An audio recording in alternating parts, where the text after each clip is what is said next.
Welcome back, Tyler. Thank you. I'm privileged, as always, to be in your basement. So you ready for this song review today? Oh, I'm looking forward to this song review. You know what's kind of neat about this song? We're going to do Crosby, Stills, Nash, and Young and their song Ohio. But the song actually has, to me, a lot more meaning behind the song than actually the music and the lyrics to it.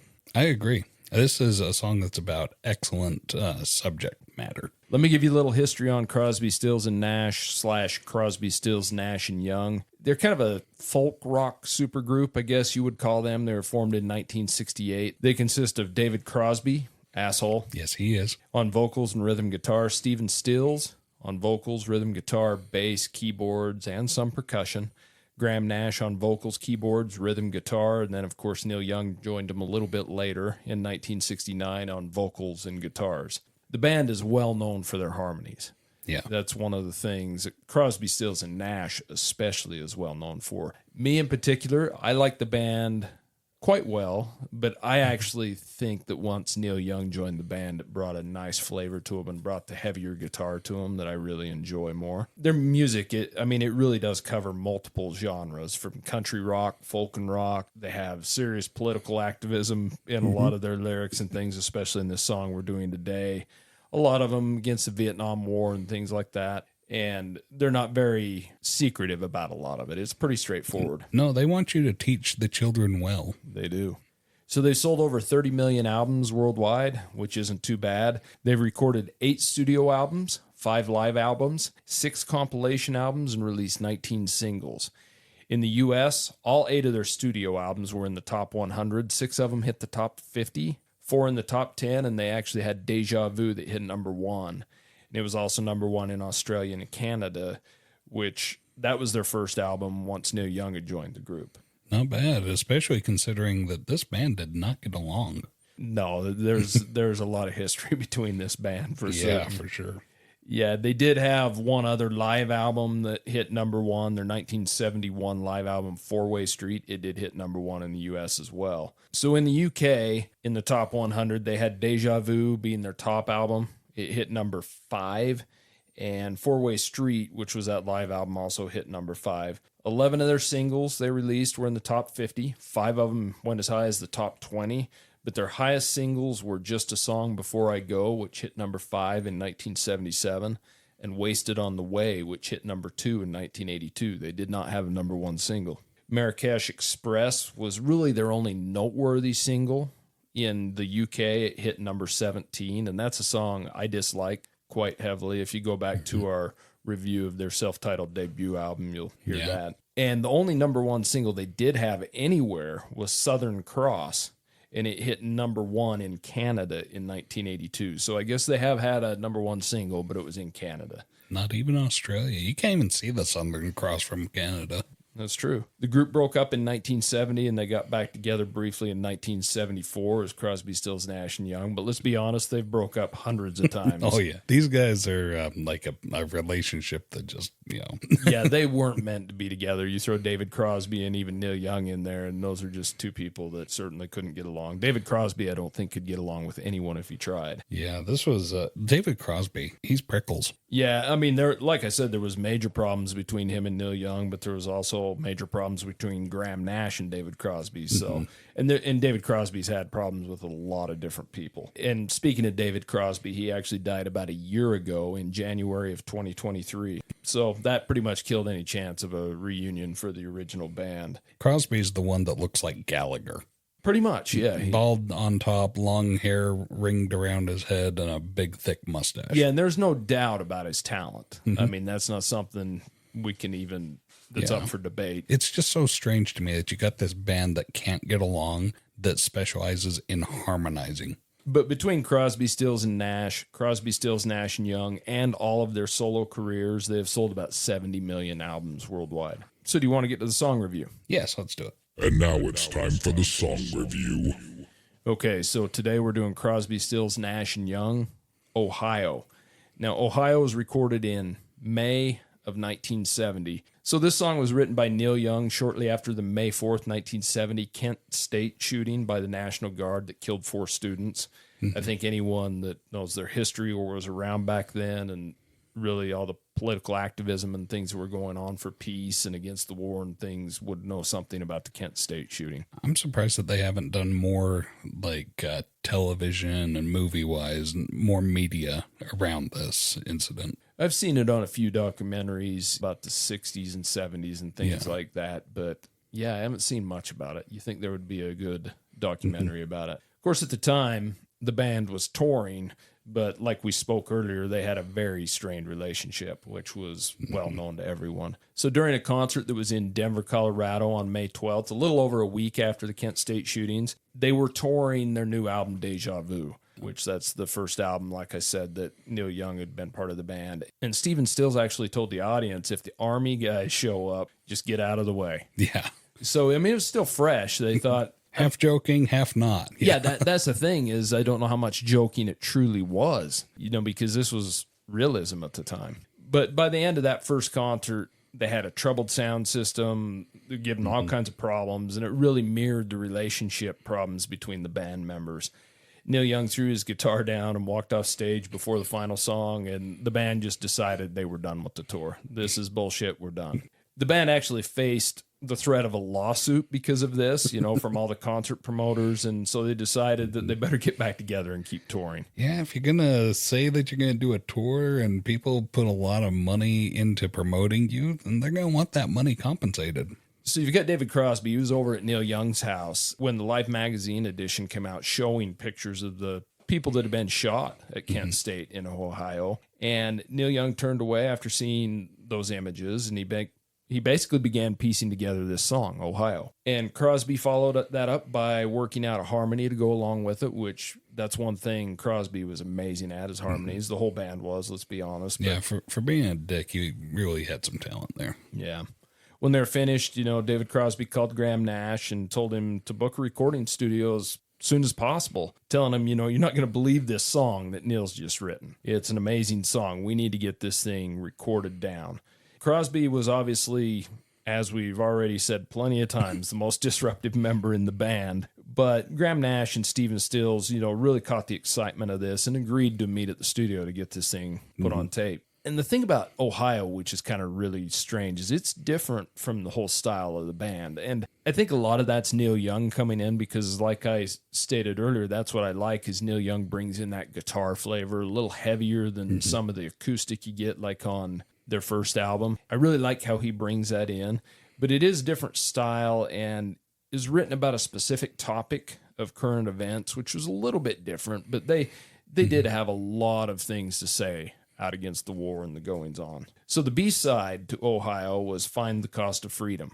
And that's not a bad song either, but we're not here to review that one. So, and Albert Grossman, who famously had signed Bob Dylan, Peter, Paul, and Mary, a ton of other musicians he had managed. He was over there and really got into a heated discussion with David Crosby about politics in music and that they shouldn't be in music. He really had mixed feelings about hearing this song, what it implied and things like that. He really had mixed feelings about the song with its political nature and how it would be perceived once it was released to the public. It was only a few days after that, and Ohio was on the radio. It didn't take much time from throwing this song down in the studio to getting it out on the radio. It was out pretty quick. And if you've heard the song, you've got David Crosby at the very end. He improvised that big scream he does at the end when he says, "How many more, or how many more?" Even though I didn't grow up during those times, it really does capture the outrage and grief of the time. And it was an instant hit, the song was. And the thing that makes this song crazy is all the tumultuous things that were going on with this kind of stuff. It's almost like, have we learned anything now? What's changed now? Now we're just on to another subject and another fight. It's almost like that's what it's always going to be, right? Neil Young, even though he wrote this song, he was not a protesting hippie. He shocked his fan base by coming out in support of Ronald Reagan in the 80s. Yeah, that's not hippie-ish.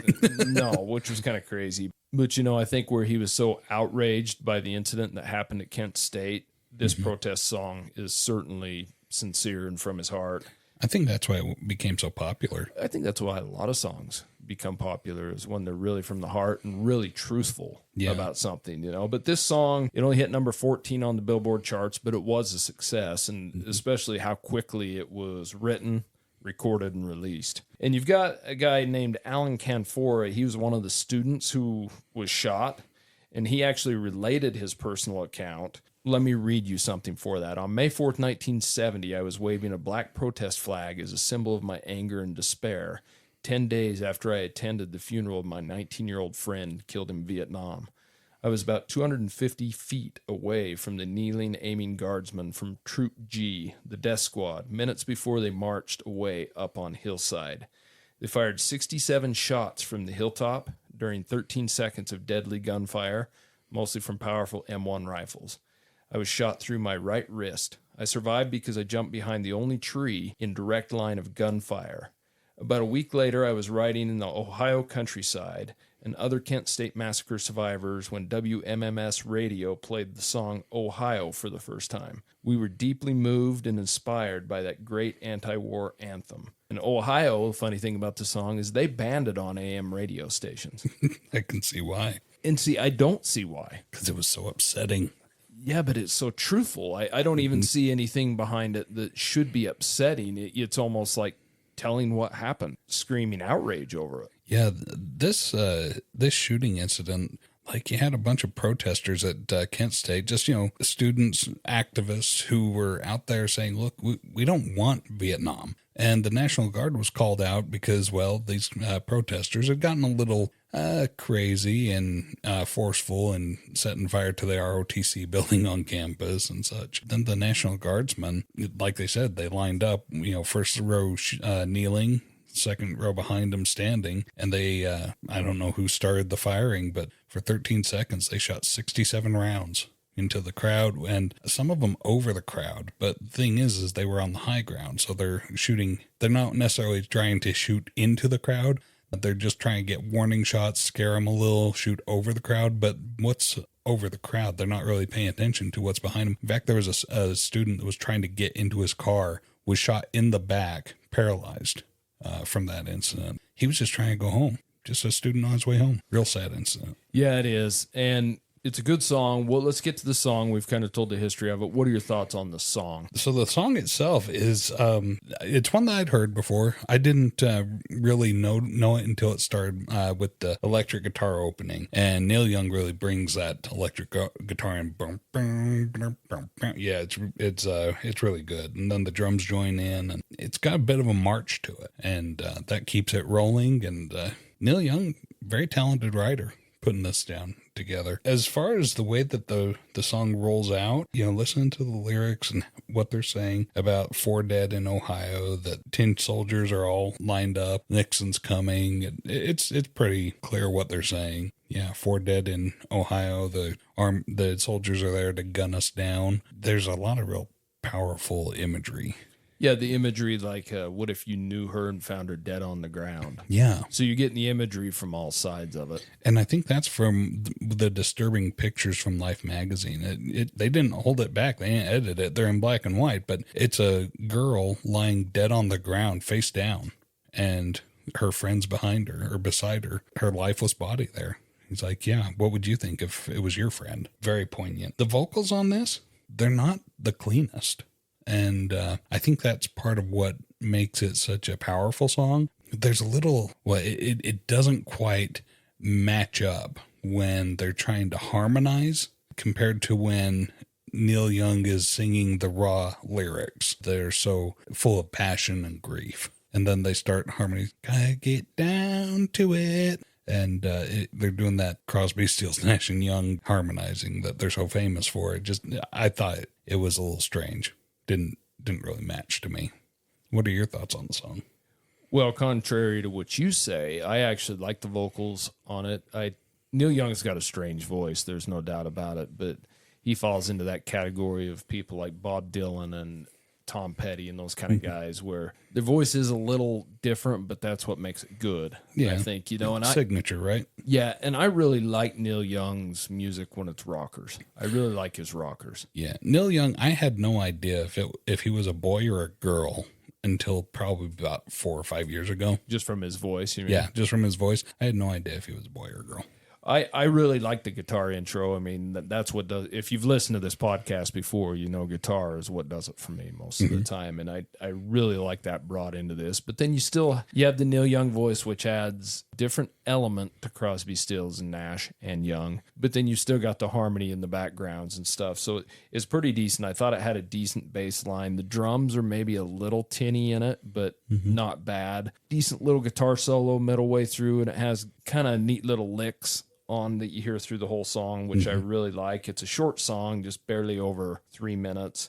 I think it gets the point across, and I think you pretty much said it well, is it's the imagery. I really like the way the song sounds, but at the same time, even though I'm not a huge lyric guy, this one is important when it comes to the lyrics. And it's funny that this was banned on radio. It's funny the things we've talked about, a number of songs on this podcast before that were banned or they didn't like playing them or whatever it was. It's funny the naivety that existed back then that isn't now. I mean, now you can basically play or say anything on the radio. Wow. Yeah, there you go. So do you want to get to the song rating? Yeah, let's rate it. Song rating. All right, so if this is your first time listening, we have a pretty simple system for rating our songs and albums. It's 0 to 10.